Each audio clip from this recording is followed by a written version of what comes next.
Hi everyone, Evelina from Arcadier here. Today on Inspire, we have Clarence Tan, Managing Director of Southeast Asia and Korea at Intercontinental Hotels Group. Clarence has over 20 years experience managing, leading, and developing teams all over the world as the former Senior Vice President for New Hotels and Development for Asia, Middle East, and Africa, as well as Chief Operating Officer for Asia and Australasia. Hi Clarence, great to have you. Thank you for joining us today. How are you? Good morning. How are you, Evelina? And really great to be here today to just speak to you and just share some thoughts on the topic at hand. Wonderful. We're really excited to hear from you. Maybe you can just start off with telling us a bit about yourself and your experiences. Okay, so I'm a local Singaporean, but I've been blessed throughout my career with plenty of opportunities. I've only worked in 4 hotel companies, and I've spent most of my time now at Intercontinental Hotels Group, where I've been for the last 15 years. My journey so far has been accidental as a hotelier, but has been enriching and wonderful. I spent time living in Cambodia with Raffles International, and IHG, where I'm at now, has brought me to the shores of Tokyo and Bangkok and seen more of the world, traveling, learning different cultures, and working than I have in my formal educational years. I'm a father of 4 kids, so I know how dealing with young kids are, and happy to share some of my experience too if you want to go that far. Wonderful. So I think we're just going to start with a little bit about your experience managing teams, because obviously you've had such a vast experience with both scale and also different locations. So just for reference, how big are the teams that you've actually had to deal with, and over how many countries, and how did you find that experience? Right. So let's deal with teams that I'm dealing with today first, right? Today, the portfolio that I have for hotels, I have about 100 hotels open and trading. And that's across Southeast Asia and Korea, with another 50 hotels in the pipeline, which is under different stage of construction and ready to open within the next few months to the next few years. And they're mainly concentrated in the 10 ASEAN countries and Korea. But my career has also taken me across Asia, Australasia, so managing from New Zealand, French Polynesia, all the way up to Japan, and working with different cultures. And working in a global basis, you end up with teams that you work with as a partnership in London as well as the US. So when you talk about working with teams these days, it is actually very difficult to quantify your direct teams because everybody is part of a bigger team and part of a bigger goal. So if you want to just say, who do I work directly with? We have a lean, mean machine. So my direct reports has basically 4 directors of operations who help me on a day-to-day basis. But we work through an enabling structure, an enabling culture. We work through people. I think that's the main message today about how one person can't do everything, but one person has a lead direct channel traffic and hopefully push initiatives down to the field and lead more effectively. Right? I started my learning journey way back in 1996 when I was plunked into the shores of Siem Reap in Cambodia. And my first experience in talking to my team there, I was head of accounts. So I was a financial controller for a small hotel, the Raffles Grand Hotel, the Angkor in Siem Reap, 125 rooms. My first message to the team was, this is how you turn on your computer. And you deal with language issues, confidence issues, skills issues. And my first learning then was, these are very young people, very nervous people in an emerging market. And the modus operandi is, I'm not going to share what I know. Because the moment I share, somebody else will take my job. So my job then was actually enabling them to feel more confident about sharing what they know with the others and letting them learn as a group. And over time, get more confident with sharing the workload and taking on new skills. Because those jobs were rare in the market in Cambodia way back in 1996. Fast track to 2018, life is very different. So maybe just to start with, we'll take a step back. What do you think defines talent or top talent, and how do you find it? Well, this is actually a very tough question, right? It is like, when do you peak as a talent?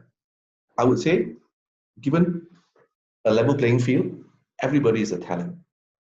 And everybody that comes through your doors as a new employee, or you hire or take a risk on, is a talent. They just ensure that the talent is in the right place at the right time, at the best fit job, that he or she can succeed, regardless of race, educational background, or diversity. So everybody has to be given a chance. It's then how you as a leader watch that talent grow, blossom, or sometimes struggle. And that's when you need to make the right calls. So I would think the added edge of first, you need to attract, recruit, train, and retain. I think those four principles are still very valid today. But then I think there's an added principle of you need to basically monitor those talent across the life cycle in your hotel or in the environment that you're in, ensure that he or she remains engaged in what he or she is doing and understand their own personal aspirations. For me, an engaged colleague will stay a lot longer in my company and my hotels than someone that is enchanted. Working in emerging markets, you often hear this. People jump from one job to another job for $15, $20 US. It's almost unheard of.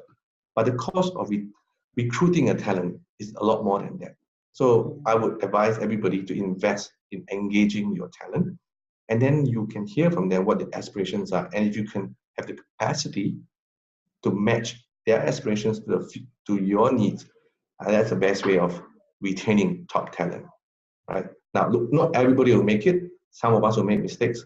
But if we don't start taking risks on young talent, we then ourselves face a very vicious spiraling circle because we all need to be replaced. The young talent needs to come up. The future belongs to the young talent. And we need to give them the space to learn, the space to grow, and the space to make mistakes. So on the subject of mistakes, I suppose, and challenges, what are some personal mistakes or challenges or obstacles that you've had to come or overcome in order to either retain talent, engage them, or just in general with managing teams? Okay, so from a personal experience, right, my own journey in IHG has been 15 years, but it's always not been in one function. Sometimes life is bittersweet. So there are roles that I love to do and I love doing in the past. But sometimes you just got to take one for the team. I.e., there are roles that you will never imagine that you'll be asked to do, but then being presented to do because that's the right thing for you to grow, to check your experiences and grow your breadth of experience within your function or within your industry. So one of the things I was asked to do was to do development, to grow new business units within the company, as well as do new hotels. Both are roles that are probably not very natural to me.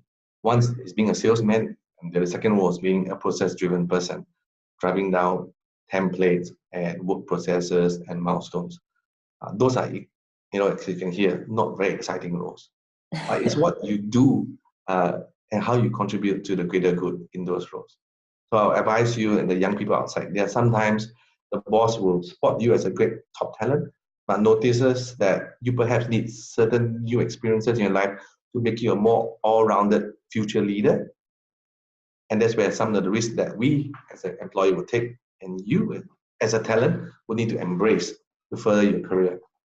And along the way, you make mistakes, right? As a developer, I'll make mistakes like, oops, did I give a wrong deal? Or did I trust the wrong owner? Or shit, that was too low from fees perspective. So there are things that you will then learn, but so long as it's not too big a mistake, that's where you embrace the learning across time. And when you look at coming into a process role that what I've been given prior to this role, you then have the courage to look at the processes that we've done from your predecessors. Whether they was right or wrong, make a call and move on. Right? Life is too short to just sit and wait and have a round table of people looking for approvals. As a leader, my job is to make calls. And sometimes you do make the wrong call, you skip a step. But if you learn it fast enough, bring it back. Right? I'm fortunate that in the hotel industry, it's very much a people and relationship business. Right? And I think that's something that's missing today as well in the wider world. We're all very used to our gadgets. We're all very used to speaking to machines, but not used to speaking to each other.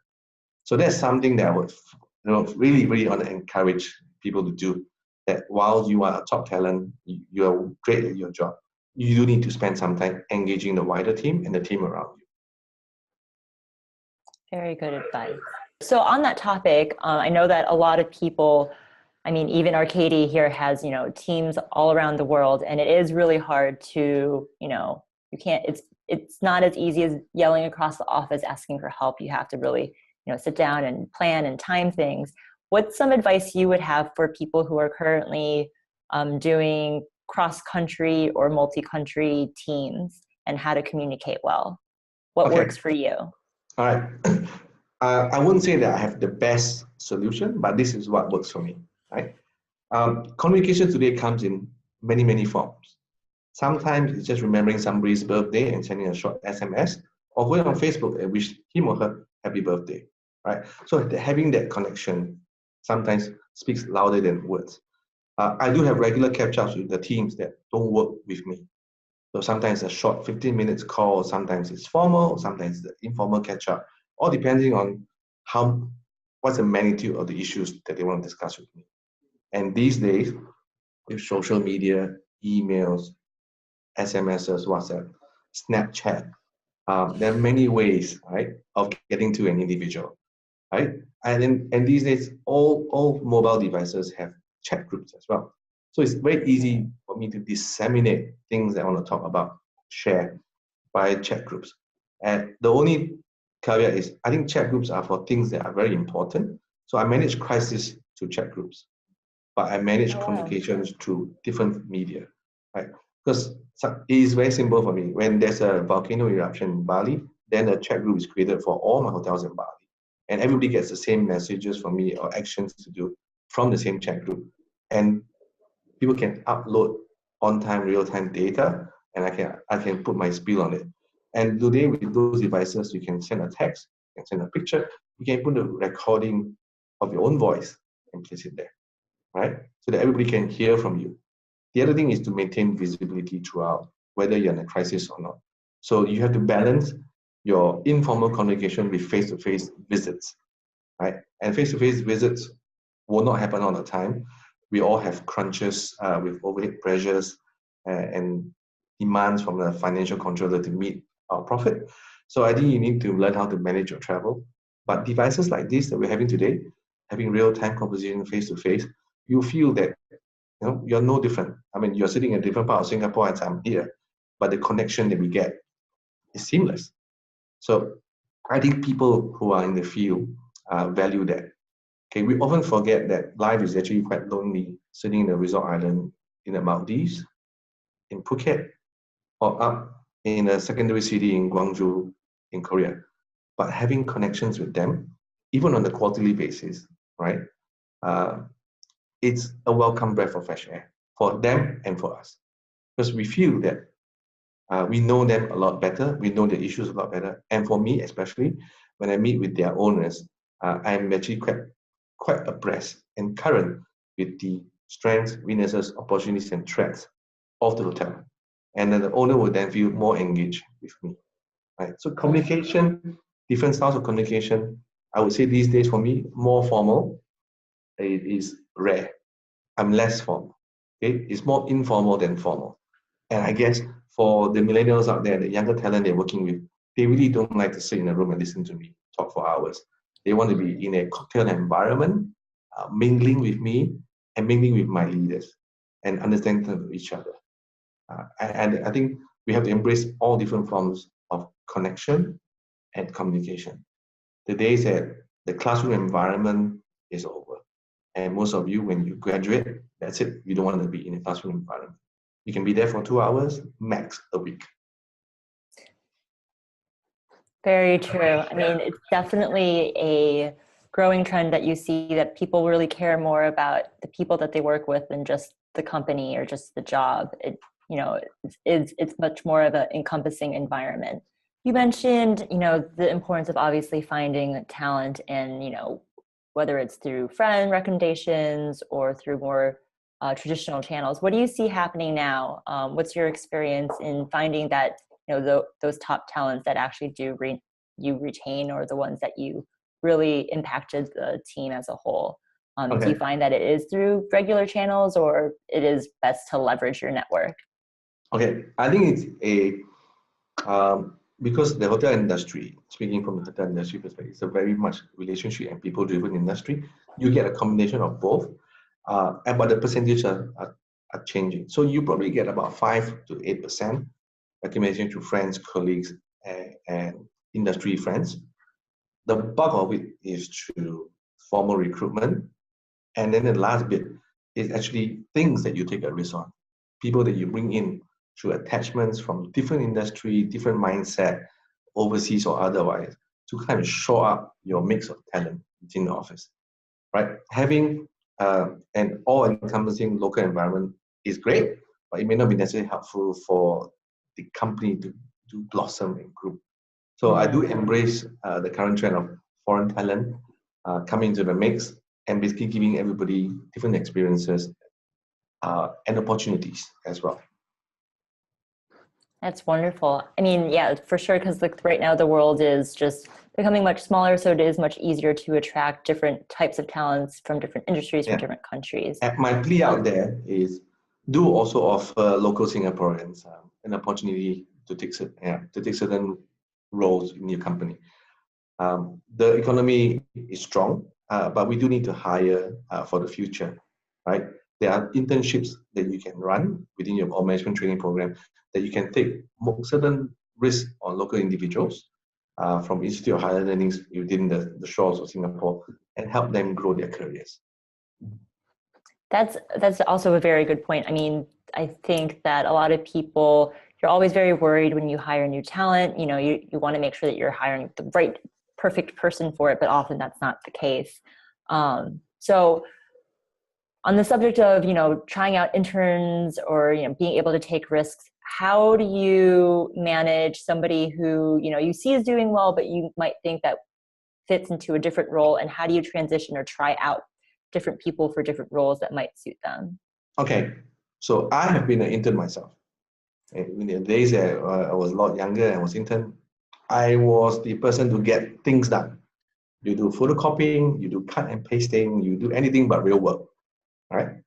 That's not how you treat an intern these days, right? The interns these days need to learn. There are things they need to check off in the curriculum and report back to their schools.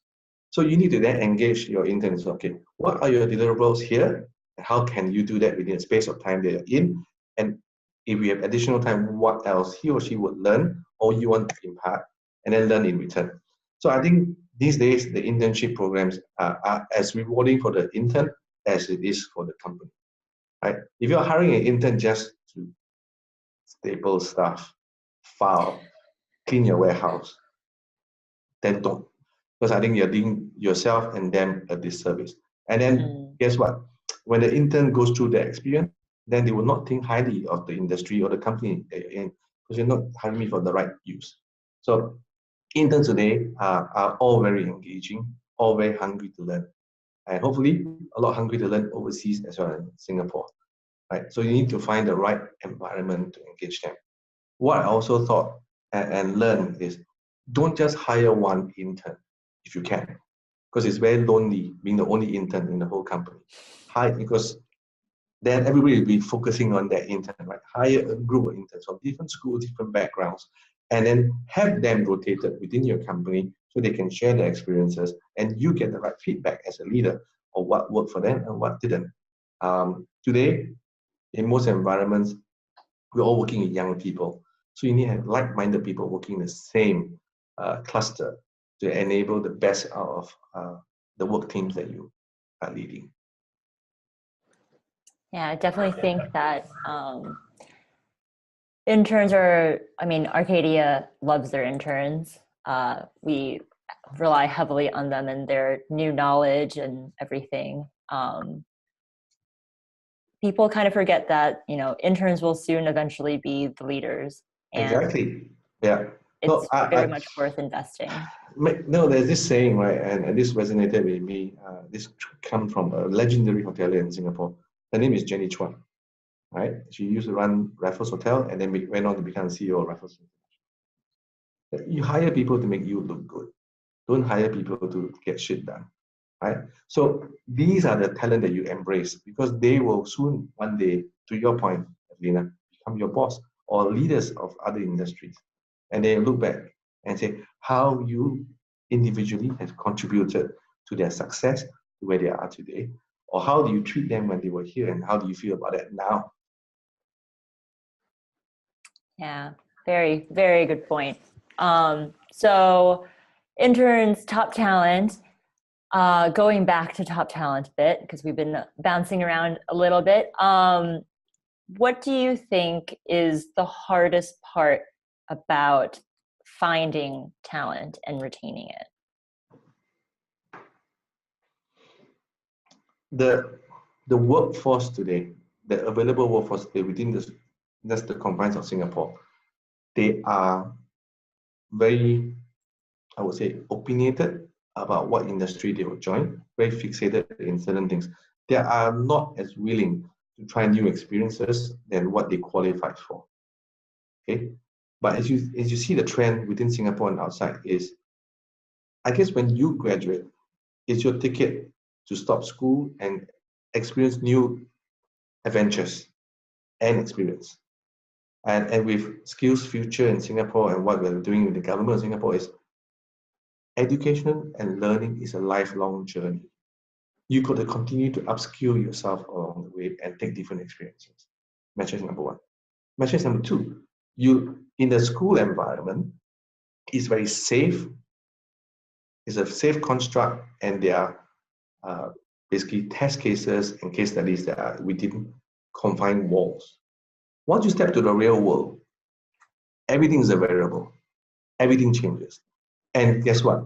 Technology continues to disrupt the way we work, the way we think, the way we eat, behave, and live. So if you can't be nimble, right, and adaptive to the new world, then that's tough.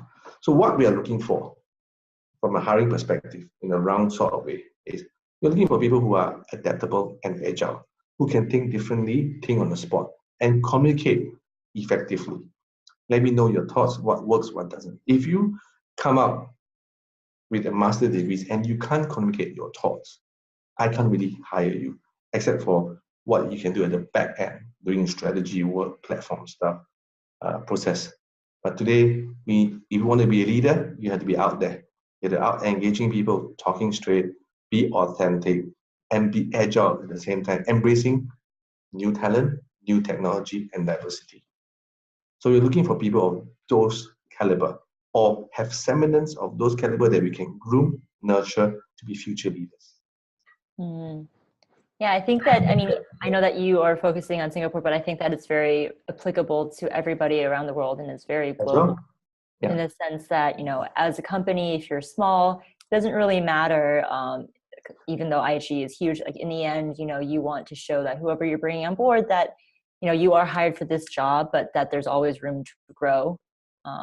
And that is really a highlight of every startup, really, because there is so much to do that if you want to grow or you have different interests in the end, that it can be very flexible, and hiring those agile type people is extremely important. I mean, this is going to be counterintuitive, but you will lose talent along the way as your company grows or as the individual grows.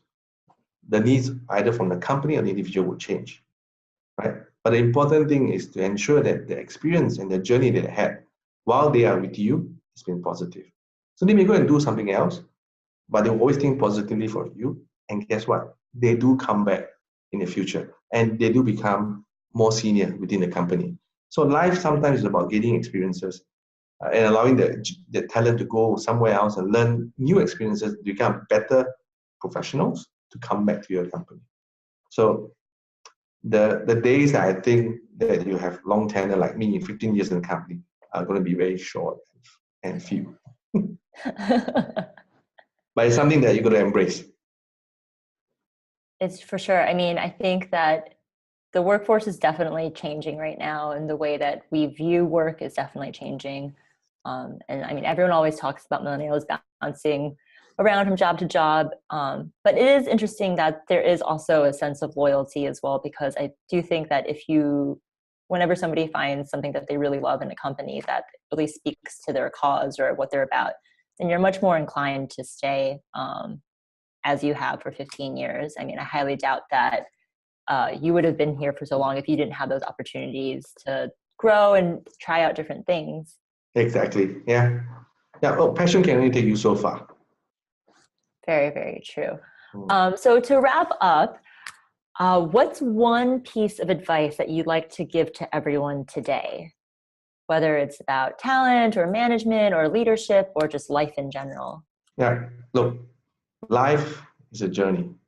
And my motto in life is very simple, right? Go and collect as many experiences as you can, take as many risks as you can within calculated risk, and live life to the fullest. Life's too short to just focus on one thing or be angry with something.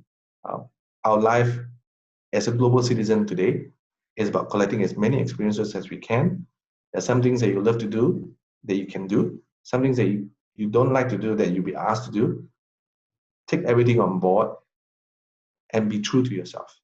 So long as you're true to yourself and you are learning and you're growing and you're developing individually, that's the most important thing. Wonderful. Thank you so much, Clarence, for joining us. If anybody wanted to reach out to you or, I don't know, follow you on social media or something, what's the best way for them to contact you? Well, my name is Clarence Tan. I'm on Facebook. That's the only social media account that I have.